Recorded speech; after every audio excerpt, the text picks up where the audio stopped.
جی وعلیکم السلام جی کون صاحب کہاں سے آپ مخاطب ہیں؟ ملک اختر شباب عروج چکوال سے جی جی میرا سر آج سوال یہ ہے کہ آج کل ہر طرف سوشل میڈیا پہ پرنٹ میڈیا پہ ایک ہی خبریں چل رہی ہیں. کبھی کہتے ہیں ایمرجنسی لگ رہی ہے ملک میں, کبھی کہتے ہیں صدارتی نظام آ رہا ہے, اس کی بھی خبریں بھی چل رہی ہیں, میڈیا کی بھی بحث ہو رہی ہے. میرا سوال یہ ہے کہ کیا خان صاحب آپ بھی صدارتی نظام چاہتے ہیں یا محض یہ ایک پراپگنڈا ہے؟ دیکھیں ملک صاحب, آپ کو پتہ نہیں یاد ہے, لوگوں نے پتہ نہیں, میرا جو پہلی دفعہ جب میں پرائم منسٹر بنا تو میں نے قوم سے خطاب کیا تو میں نے قوم کو ایک چیز کہی تھی کہ آپ کو بڑا شور ملے گا اور ساری جگہ سے آوازیں آئیں گی کہ ملک تباہ ہو گیا, یہ ہو گیا, نااہل ہے, یہ ختم ہو گیا. کیونکہ میں نے تب آپ کو کہا تھا سب کو کہ ہم نے کوئی مفاہمت نہیں کرنی, کوئی کمپرومائز نہیں کرنی. اس ملک کے وہ جو بڑے بڑے ڈاکو ہیں, میں واضح کرتا ہوں, یہ چور نہیں ہے, یہ ڈاکو ہے. میں 30 سال میں پولیٹکس میں آیا ان کے خلاف تھا, نہیں تو میں پھر سے کہتا ہوں, جس آدمی کو اللہ نے سب کچھ دیا ہے اس کو کیا ضرورت پڑی تھی کہ اپنی زندگی ساری لگائے, اپنا گھر بار سارا کچھ لگا کے ایک گھٹیا لوگوں سے ہر روز برے بھری گالیاں سنائیں. لیکن میں اس کو جہاد سمجھتا ہوں. تو میں نے شروع میں کہا تھا کہ جب بھی, کیونکہ میں نے ان سے کوئی مفاہمت نہیں کرنی, انہوں نے مجھے بلیک میل کرنا کہ کسی طرح ہمیں NRO دے دو. جو جنرل مشرف نے اس ملک کے اوپر سب سے مارشل لاء سے زیادہ اس نے ظلم کیا تھا, ان دو بڑے گھرانوں کو NRO دے کے, یعنی ان کی چوری معاف کر کے. اور اس قوم نے جو قیمت اٹھائی ہو اس کی ہم آج بھگت رہے ہیں کہ آدھا پیسہ جو ہم اکٹھا کرتے ہیں ٹیکس سے, وہ آدھا پیسہ چلا جاتا ہے ان کے لیے ہوئے قرضوں کی قسطوں کے اوپر. تو ملک چلائیں کیسے, کہ لوگوں کے کیسے تعلیم دیں, صحت دیں, سٹرکچر ٹھیک کریں, کیسے کریں, جبکہ آدھا پیسہ ان قرضوں پہ جاتا ہے, قسطوں پہ جو انہوں نے لیے ہوئے ہیں. اور انہوں نے جس طرح بے دردی سے 10 سالوں میں, کیونکہ ان کو NRO مل گیا تھا, اپنا نیب ان کا بٹھا دیا, جس طرح انہوں نے اس ملک سے کیا ہے.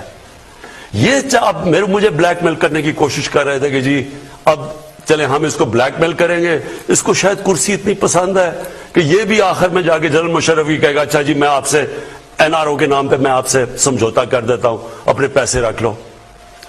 اب میں اس کو سمجھتا ہوں کہ ملک کی سب سے بڑی غداری ہے اگر میں یہ کروں گا, اور اس لیے یہ افراتفری پھیلائی ہوئی ہے. جو ٹی وی پہ آتا ہے جو تباہ ہو گیا ملک میں یہ ہو گیا, غربت بڑھ گئی. میں ذرا آپ کے سامنے پہلے یہ ذرا رکھتا ہوں نا, انہوں نے کہا کہ غربت بڑھ گئی ہے. یہ میرے پاس ورلڈ بینک کی فگرز ہیں.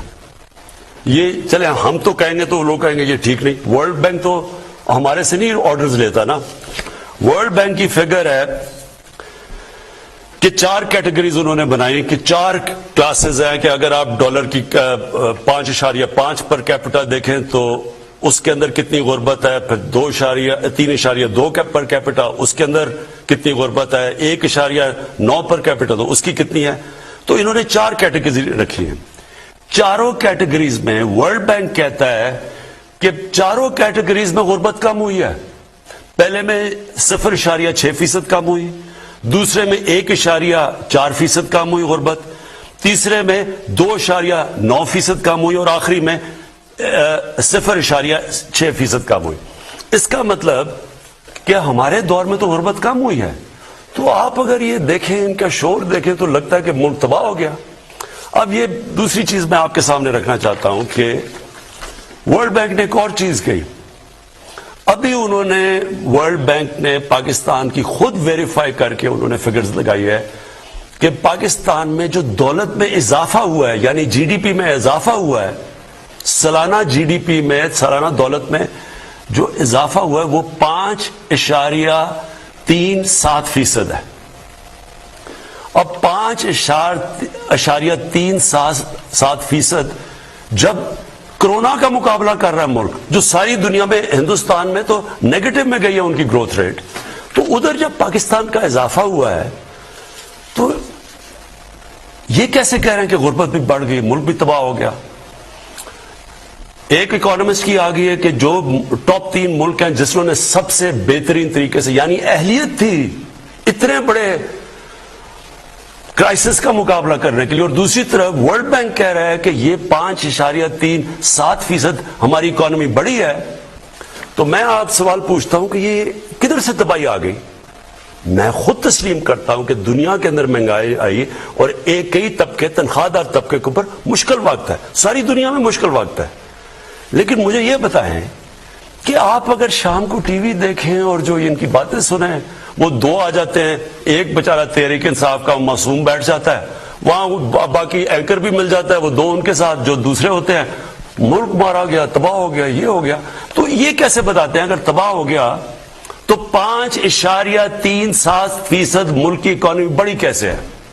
اور میں آپ کو بتاتا ہوں بڑی کیسے ہے۔ اگر آپ، اور میں یہ بھی چاہتا ہوں، میں اپنے صحافیوں سے چاہتا ہوں کہ دیکھیں اتنی مایوسی کئی دفعہ پھیلا دیتے ہیں کہ وہ لوگ بیچارے سمجھتے ہیں کہ یہ تو ملک آج گیا تو کل گیا۔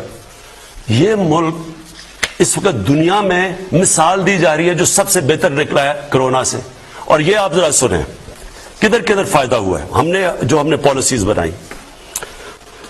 سب سے پہلے کنسٹرکشن، پاکستان کی کنسٹرکشن انڈسٹری کے اندر جو بوم آئی ہوئی ہے وہ میں آپ کو بتاؤں۔ انہوں نے کہا نا کہ جی، مجھے کہتے تھے کہ جی انہوں نے کہا ہم گھر بنائیں گے اور یہ کریں گے اور ہم عام لوگوں کے لیے موقع دیں گے گھر بنانے کا۔ آپ ذرا یہ سنیں، اور یہ ساری جو میں آپ کو اعداد و شمار دے رہا ہوں یہ آپ اپنے موبائل سے چیک کر سکتے ہیں، کہ پوچھ سکتے ہیں۔ سب سے پہلے جی، جو بینکوں کے اندر یہ پہلی دفعہ پاکستان میں ہو رہا ہے کہ بینک چھوٹے لوگوں کو قرضے دے رہے ہیں گھر خریدنے کے لیے، اور اس کے لیے ہمیں بڑی محنت کرنی پڑی۔ وہ ایک ہوتا ہے فورکلوجر لا، وہ ہم نے جا کے اس کو عدالت میں لڑنا پڑا، اور بڑی دیر سے 30 سالوں سے پھنسا ہوا تھا جو ہم نے کروایا۔ تو آج صرف پہلے یہ دیکھ لیں کہ 290 ارب کے لوگوں نے قرضے مانگے ہیں بینک سے، یہ کبھی پاکستان کی تاریخ میں نہیں ہوا۔ اس میں سے 123 جو اپلیکیشنز ہیں وہ بینکوں نے اپروو کر دیے، پرائیویٹ بینکس ہیں۔ اس میں سے 40 ارب روپیہ دے چکے ہیں لوگوں کو اپنے گھر بنانے کے لیے۔ یہ وہ لوگ ہیں جو کبھی سوچ نہیں سکتے تھے اپنا گھر بنانے کے لیے، کیونکہ وہ کرائے کے گھروں میں رہ رہے تھے۔ اب جتنا وہ کرایہ دیتے ہیں اتنی وہ آپ قسطیں دے رہے ہیں اپنا گھر بنانے کی، جو ساری دنیا کے اندر جو آپ قرضہ دے کے اپنے گھر لیتے ہیں، جس کو مورگیج فائنانسنگ کہتے ہیں انگریزی میں، وہ پاکستان میں پہلی دفعہ شروع ہو گئی ہے۔ اب عام تنخواہ دار طبقہ اپنا گھر بنا سکے گا۔ پہلی چیز، ہماری جو گورنمنٹ کی منسٹری ہے، 45,000 گھر یونٹس بن رہے ہیں اس وقت، 45,000 گورنمنٹ کے جو یونٹس اس وقت ہم بنا رہے ہیں، اور یہ ہماری اسکیم تھی۔ پرائیویٹ سیکٹر کے اندر اب یہ سننے والی بات ہے، کیونکہ ہم نے کنسٹرکشن میں بڑی لوگوں کو چھوٹ دی، ہم نے ان کو انسینٹیوائز کیا، ان کے لیے ان کے رکاوٹیں دور کی۔ 324 پروجیکٹس ہیں کنسٹرکشن انڈسٹری میں، اور اس میں 30 لاکھ گھر بن رہے ہیں۔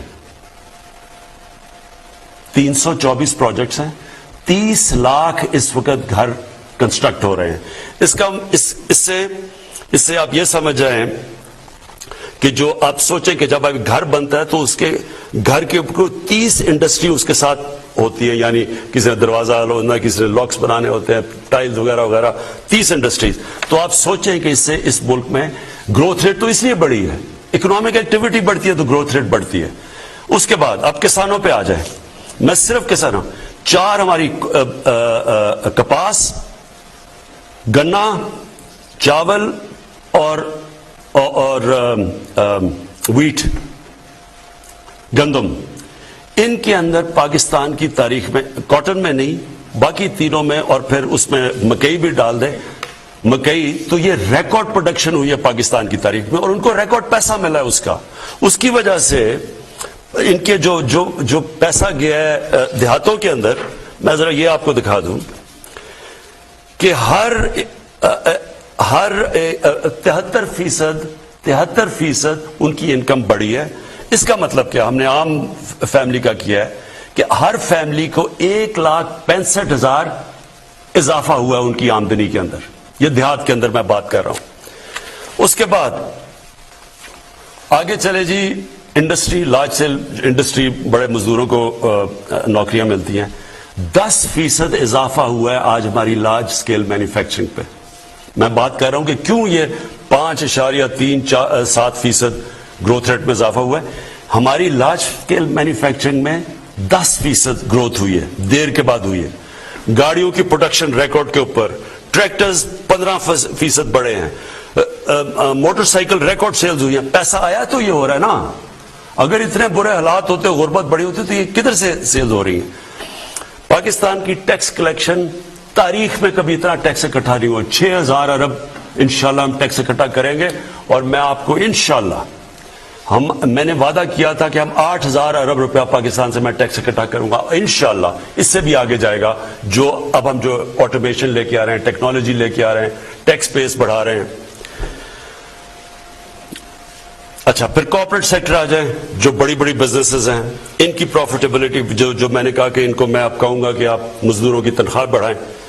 انہوں نے 930 ارب روپے کا فائدہ ہوا ہے. انہوں نے یہ 2021 کے سال میں ان کی پروفٹ بڑھے ہیں، ان کی پروفٹس میں اضافہ ہوا ہے. پرائیویٹ کریڈٹ آف ٹیک، یعنی جو انہوں نے پرائیویٹ کنسرنز ہیں، جنہوں نے انویسٹ کرنا ہے، جنہوں نے سرمایہ کاری کرنی ہے، انہوں نے ریکارڈ ان کے کریڈٹ میں، یعنی ان بینکوں سے انہوں نے پیسہ لیا انویسٹ کرنے کے لیے، جو 10 سال میں سب سے زیادہ لیا ہے. اور وہ 1.1 ٹریلین 1100 ارب روپے کا انہوں نے لیا ہے. ہمارا آئی ٹی سیکٹر، جو فیوچر ہے وہ آئی ٹی کی ہے، اور پہلی دفعہ ہم نے انسینٹیوز دیا آئی ٹی سیکٹر کو. ان کی 2 ارب سے 3.5 ارب ڈالر کی ایکسپورٹس بڑھی ہیں. حالانکہ یہ کچھ نہیں ہے، 47% انکریز ہوئی ہے، لیکن جو ہم اب ان کی مدد کر رہے ہیں، انسینٹیوز دے رہے ہیں، فیوچر یہ ہے انشاءاللہ یہ سب سے تیزی سے بڑھے گا. ایکسپورٹس ہماری ریکارڈ ایکسپورٹس ہوئی ہیں. ہماری اس وقت 31 ارب ڈالر کی ایکسپورٹس ہیں، جو ریکارڈ ہے. میں سمجھتا ہوں یہ بہت کم ہے، لیکن ہم پورا زور لگا رہے ہیں، کیونکہ ملک تو تب ترقی کرے گا جب ایکسپورٹس بڑھیں گی. اس کے اوپر پورا زور لگایا ہوا ہے. اور ریمیٹنسز، جو بیرون ملک پاکستانی، انہوں نے سب سے زیادہ پیسہ بینکوں کے تھرو اس باری بھیجا، 30 ارب سے زیادہ، 30 ارب ڈالر سے زیادہ. اس کی وجہ سے ہماری، جو میں آپ کو کہہ رہا ہوں کہ ملک کے اندر یہ جو گروتھ ریٹ، جو ہم کہہ رہے ہیں کہ یہ سارے پہلے تو کہتے ہیں اتنا برا حال ہے، اب ایک دم جب پتا چلا کہ 5.37 ارب کی گروتھ ریٹ ہوئی ہے، اکانومی بڑھ رہی ہے، تو اب وہ خود ہی ان کو سمجھ نہیں آ رہی کہ اس کا کیا جواب ہے. تو اس کے کوئی بہانے مار رہے ہیں. میری پھر سے اپنی میڈیا سے، لوگوں سے میری آپ سے ریکویسٹ ہے کہ دیکھیں، تنقید بہت ضروری ہوتی ہے ایک ملک کے لیے. اور میں پھر سے کہتا ہوں، میں 50 سال سے، میں تو پبلک آیا میں ہوں، میں تو تنقید سنتا آیا ہوں، اور تنقید ایک اچھی چیز ہوتی ہے. لیکن ایک پروپیگنڈا ہوتا ہے، ایک فیک نیوز ہوتا ہے، جو جان کے فیک نیوز کے ذریعے ایک ملک میں یہ جو مایوسی پھیلائی جا رہی ہے، جی تباہ ہو گئے، مارے گئے، جی ملک ختم ہو گیا. یہ وہ لوگ ہیں جو مافیاز ہیں. میں پھر سے اپنی قوم کو بتانا چاہتا ہوں، ہمارا مقابلہ مافیاز سے ہے. یہ عام لوگ نہیں ہیں، یہ پولیٹیشنز نہیں ہیں، یہ مافیاز ہیں، جن کا صرف ایک مقصد ہے کہ کسی طرح یہ گورنمنٹ اس لیے گرے کہ کیونکہ ان کی وہ جو کھانا پینا، جو روزی لگی ہوئی تھی، جو حلوے کھا رہے تھے، جو باہر ان کی اپارٹمنٹس تھی، یہ اس کے اوپر ٹانگ نہ آ جائے، کہیں ان کا احتساب نہ ہو جائے. اور یہ بیٹھ کے، اور اس کے اندر میڈیا میں لوگ بیٹھے ہوئے ہیں، افسوس سے کہنا پڑتا ہے کہ وہ ان کے ساتھ مل کے مسلسل مایوسی پھیلا رہے ہیں.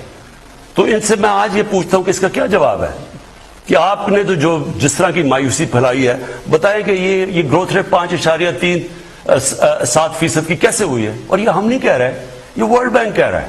یہ جو ساری میں نے سیکٹرز کے اندر گروتھ ہو رہی ہے، یہ بڑھ رہے ہیں، یہ کیسے ہو رہا ہے؟ اگر یہ اتنے برے حالات تھے تو یہاں تو آج بینکرپٹ ہونا چاہیے تھا لوگوں کو. اس وقت تو بے روزگاری بڑھنی چاہیے تھی. روزگار بھی بڑھ رہا ہے، غربت بھی کم ہو رہی ہے، ملک کی دولت میں بھی اضافہ ہو رہا ہے، ٹیکس کلیکشن بھی بڑھ رہی ہے، ایکسپورٹس بھی بڑھ رہی ہے. تو یہ مایوسی کس چیز کی ہے؟ اور پھر بلومبرگ ایک میگزین ہے جو کہ پھر سے میں کہتا ہوں ساری دنیا میں اکانومیز کو، ہر ملک کی اکانومی کے اوپر تبصرہ کرتی ہے. وہ کہہ رہی ہے کہ پاکستان کی جو اب اکانومی ہے وہ سسٹینیبل راستے پہ چلی گئی، اور آگے انہوں نے پریڈکٹ کیا ہے کہ ملک صحیح طرف آگے جا رہا ہے. ہم تو نہیں کہہ رہے. تو میں اس لیے اپنے لوگوں سے ریکویسٹ کروں گا کہ بیلنس کریں. تنقید تو اچھی ہوتی ہے، لیکن ساتھ ساتھ یہ بھی تو بتائیں، اس کا بھی تو بتائیں کہ یہ جو ملک میں فائدے ہو رہے ہیں.